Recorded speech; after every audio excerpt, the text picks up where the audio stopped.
In the days of long ago, our Mi'kmaq people roamed freely over what we now know as Atlantic Canada.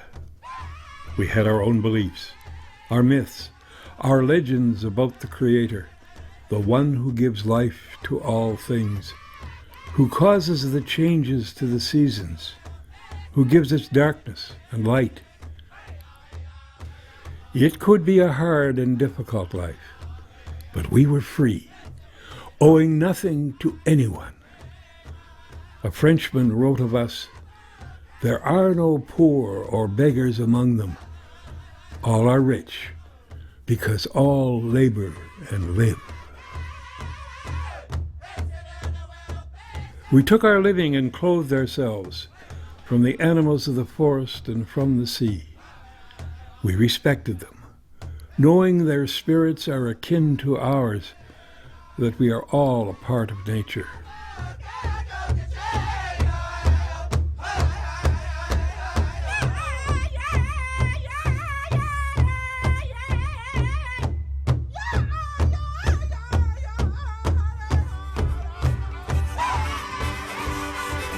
When the French came from across the great ocean in their sailing ships, we were not surprised. Their coming had been foretold in legends and dreams.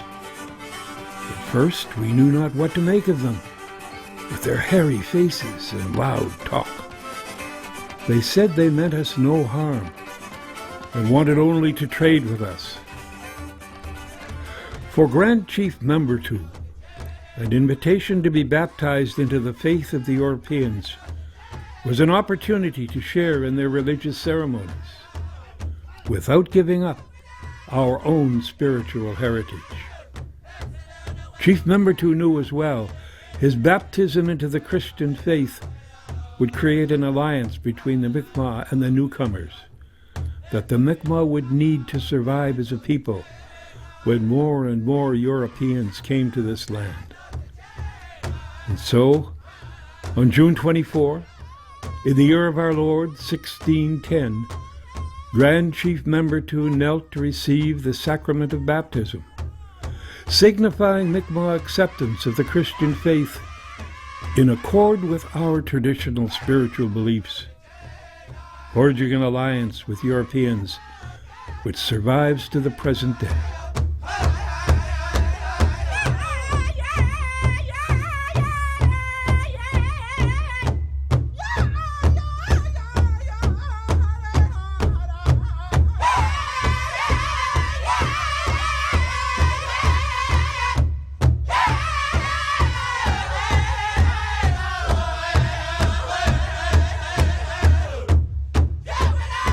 We Mi'kmaq have always gathered in summertime to join in dancing, feasting, renewing old friendships and making new ones. We call it powwow, our way to renew and refresh our heritage and pass it on to the young ones. The beat of the drum beckons us to the dance. The songs tell us of times past and of current events in our lives today. Everyone is welcome to join in. This year the powwow was a special prelude to the ceremonies honoring Grand Chief Membertou and the St.Annes mission on Lennox Island. Those ceremonies began early on St.Annes Sunday with the arrival of canoes bearing a special guest, the Consul General from France, and a crowd of people on the shore was there to greet them. Chief Darlene Bernard and Chief Brian Francis met the canoes for the traditional exchange of gifts with the Consul General.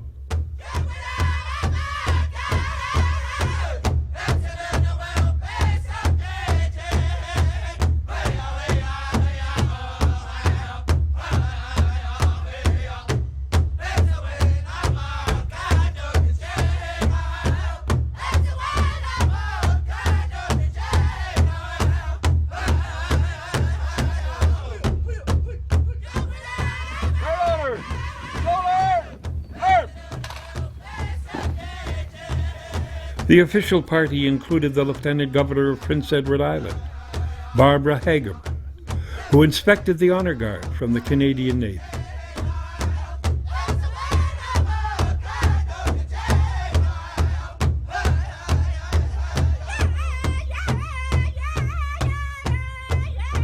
The cenotaph was the scene for greetings and remarks from speakers representing the military, the governments of France, Canada, and Prince Edward Island, as well as the Acadian community.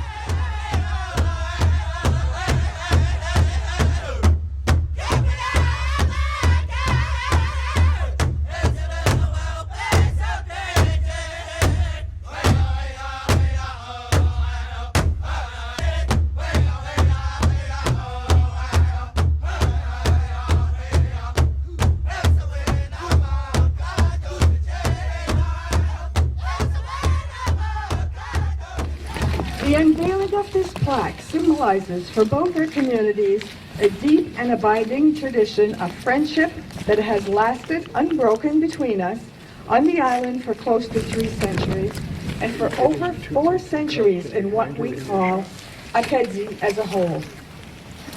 It was oral tradition that led us to understand the importance of the Acadian remains buried at Low Point early last century. Remains which were reinterred here with the permission of the Bishop of Charlottetown.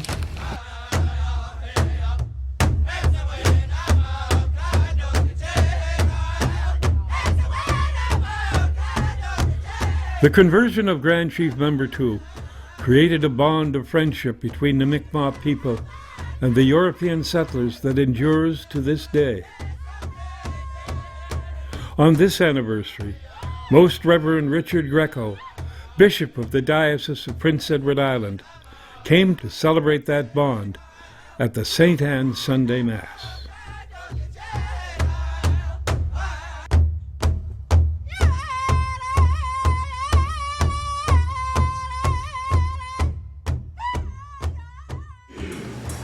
Pray, my brothers and sisters, that our sacrifice will be acceptable to God, the Almighty Father.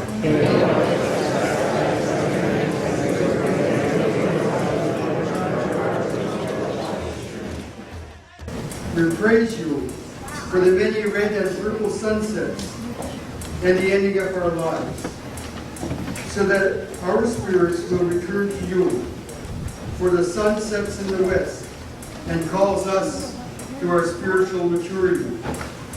It is also a calling to begin anew and to help our relatives to see all of your new creation.